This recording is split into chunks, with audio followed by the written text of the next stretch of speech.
हाँ जी दोस्तों, आज हम देखेंगे इकोनॉमिक वैल्यू एडेड का चैप्टर।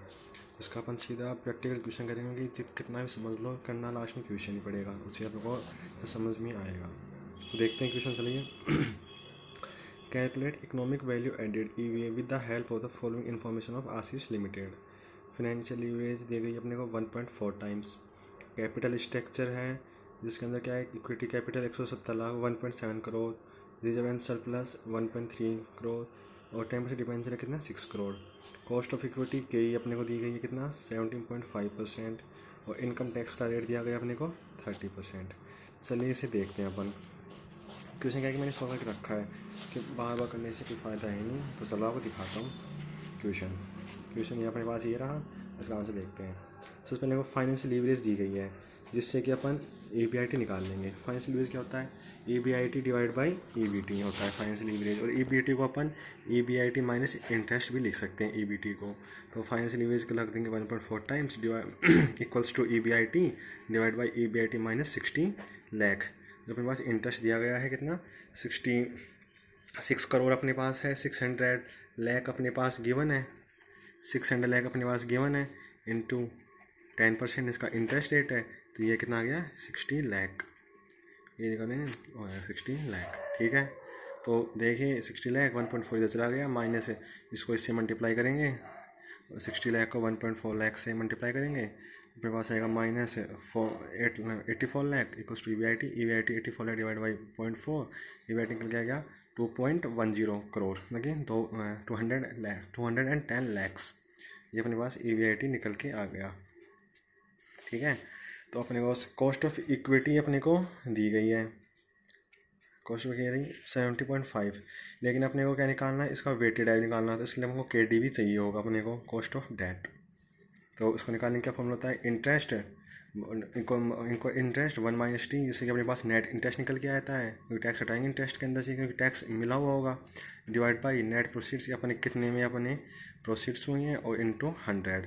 तो 60 लैक्स 1 माइनस टी, तो 1 माइनस टैक्स गिवन है 0.30 डिवाइड बाई 6 करोड़ इंटू 100।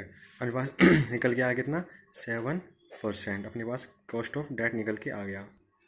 इस समय कॉस्ट ऑफ डेट निकल आएगा। कॉस्ट ऑफ डेट निकालने के लिए अपन ये भी कर सकते हैं कि I 1 माइनस टी, अपन ये भी कर सकते हैं इसके लिए। तो I कितना अपने पास 10% है और 1 माइनस टी 30, तो 10% 0.7 और 10% का 0.7 देख लेते अपन।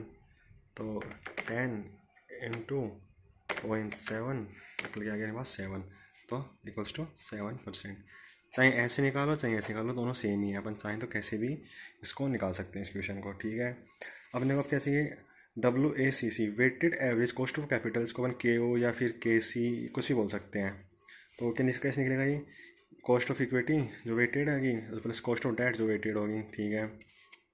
कॉस्ट ऑफ इक्विटी गिवन अपने को 17.5 लैक्स और इनटू कॉस्ट ऑफ इक्विटी जिसके अंदर अपने पास क्या गिवन है, इक्विटी शेयर कैपिटल और रिटेन अर्निंग, जो दोनों की cost equity cost of equity में ही ऐड होती हैं, कॉस्ट ऑफ इक्विटी में मिलेंगी। चाहे इन दोनों को मिला के रिजर्व एंड सरप्लस और इक्विटी शेयर कैपिटल को मिला के निकाल लें, चाहे इनको अलग अलग निकाल लें। तो मैंने देखो अलग अलग निकाला है, आगे देख लो।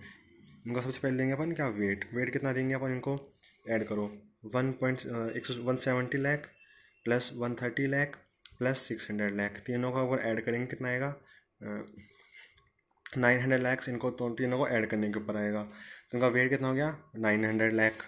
तो कॉस्ट ऑफ सबसे पहले इक्विटी शेयर कैपिटल का निकलेगा ये 70.5% into 170 divide by 90 plus 70.5% 130 divide by 900 lakhs plus 7%। Cost of debt का आ जाएगा इधर, कॉस्ट ऑफ डेट इसके अंदर क्या है 7% इंटू 600 डिवाइड बाई 90 को सोल्व करोगे तो आपके पास 10.5% निकल के आएगा, 50 या 5 कुछ भी, क्योंकि डेढ़ कोई वैल्यू नहीं होती। तो इसको आपको एक बार आपको निकाल दिखा देता हूँ मैं 17.5।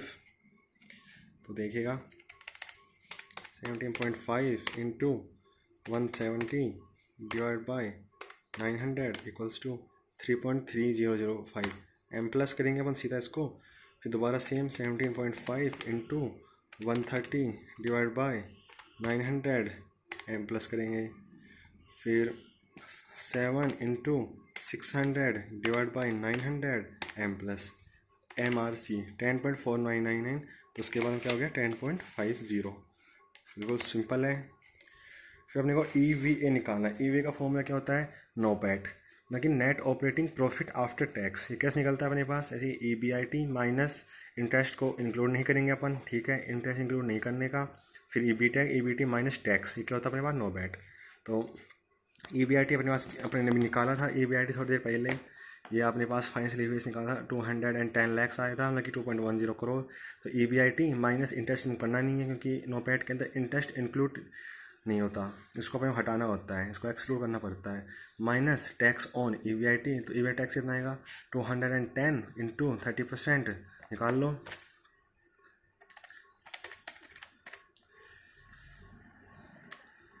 इंटू 30%, 63 लाख आ गया।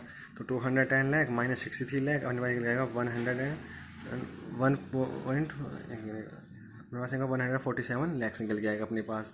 फॉर्मूले के अंदर पुट कर दो। फॉर्मूला क्या आता है, EVA का EVA equals to NOPAT minus capital employ into LCC। अपने ये निकाला ही है वेटेड एवरेज का, अभी इधर 10 कितना निकाला अभी अपने WCC 10.50 करोड़। तो 147 lakh minus capital employed 900 lakh, उन्होंने वेट दिया था उनको ऐड करके। ये क्या है अपनी capital employed into weighted average को मल्टीप्लाई करेंगे 10.5 लैक्स, अपने निकलेगा 52,50,000। ये अपने पास EVA की नेट इकोनॉमिक वैल्यू एडेड निकल के अपने पास आ जाएगी। इकोनॉमिक वैल्यू एडेड की फर्म ने कितना इकोनॉमिक वैल्यू को ऐड किया है। थैंक्स गाइस, अगर आपको अच्छा लगा हो तो प्लीज़ लाइक एंड सब्सक्राइब, और मुझे बताइए कि आपको अगला टॉपिक किस चीज़ के ऊपर चाहिए।